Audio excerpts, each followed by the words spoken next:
Hello and welcome to vlog number 2, me learning to play the pipe and tabor.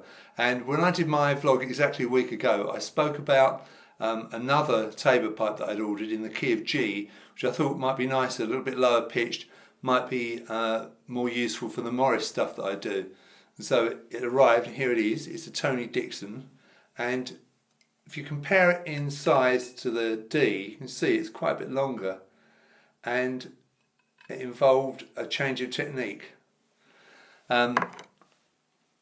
This one I have to do what they call, I think they call piper's grip. So rather than using my fingertips, so the part of the finger I'm using is this part here, the pad between the first and second joints on this second finger and this first finger. You can see it there and there. So if I just hold the pipe, thumb at the back over the hole, the thumb behind obviously, and then first finger there, second finger there, and then obviously I hold the pipe between the third and the fourth fingers.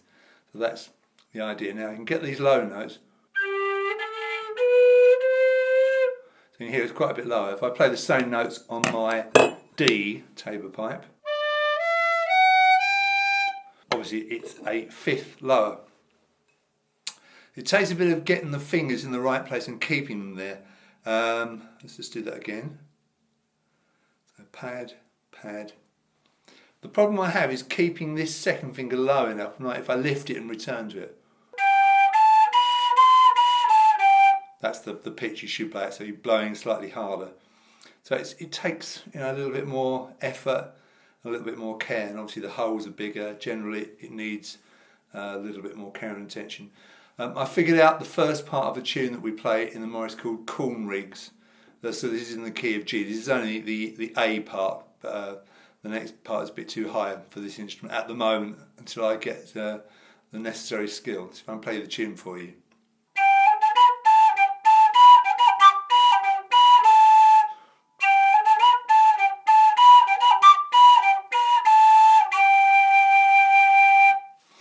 And that wasn't sort of too bad, but took a bit of effort, took a bit of practice. I can also put a bit of a trill into it, I think.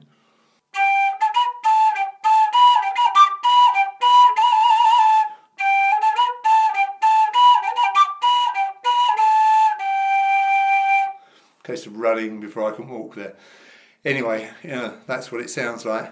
The problem with it is that it's fairly low volume. I mean, probably my technique. I don't seem to be able to get a lot of volume out of it, so it's never going to cut through with a load of melodeons, whereas the high-pitched D tabor pipe would. So, they say you can play in G on a D pipe, and maybe that's true. That's down the road a bit. I've been refining my tab a bit. If I show you, here's my tab for Corn Rigs, and that's for the G pipe. And I've also done Bows of London City, which is for the dance shooting, famous Morris dance. And that looks a bit better. I've got the actual tabs a bit closer together, so I can get more on the page. What I think I'll do now is try and play that Corn Rigs on my G pipe, but with the drum as well. So let's see how that works out. Should be fun. I'm cheating a bit here. I'm using a guitar footstool. I'm just laying the drum across my lap, so I don't have to get strapped in to do this. It just saves an awful lot of time for practicing. It's a bit of a rigmarole getting strapped in, and I'll worry about that when I can play a bit better. So I'm just going to do the old kind of rhythm, and here's Corn Rigs.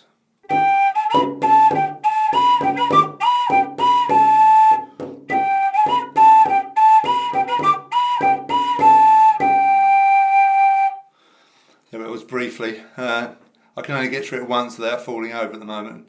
Get a few squeaks. Not sure how useful this pipe's going to be in the long run. It is nice for practicing at home because it's not loud, whereas the other one is pretty loud. But as I say, time will tell how useful this will be. Wasn't a crazy amount of money. It was about £40, but enough, I guess. I think my pipe of choice is going to be this Susato in D. I've kind of got used to how high pitched it is. I suppose that's good. So there's a brief update for you. What it has done is get me very interested in playing the tin whistle again. And so I've got two or three more of these. I've got a couple of Clark tin whistles here, which I really enjoy playing. This seems really easy compared to the Tabor pipe because you can use both hands, of course. So that's been a nice byproduct of this, but I'm persevering with this. I'm not sure whether I'll be able to play it out with the Morris or whether I'll ever be good enough. But as I make progress, if I do, then I'll keep you updated. Do contact me if you're interested in any of my tabs, but bear in mind they are round the different way to the conventional ones, because as I said in my last week's video, I find the conventional Tabor pipe tab and indeed the tin whistle tab to be round the wrong way. I like to sort of look down the pipe and look across the tab, but that's maybe just me. Maybe it's the way my brain works. Anyway, I hope you found this interesting, and you'll see me in my next vlog.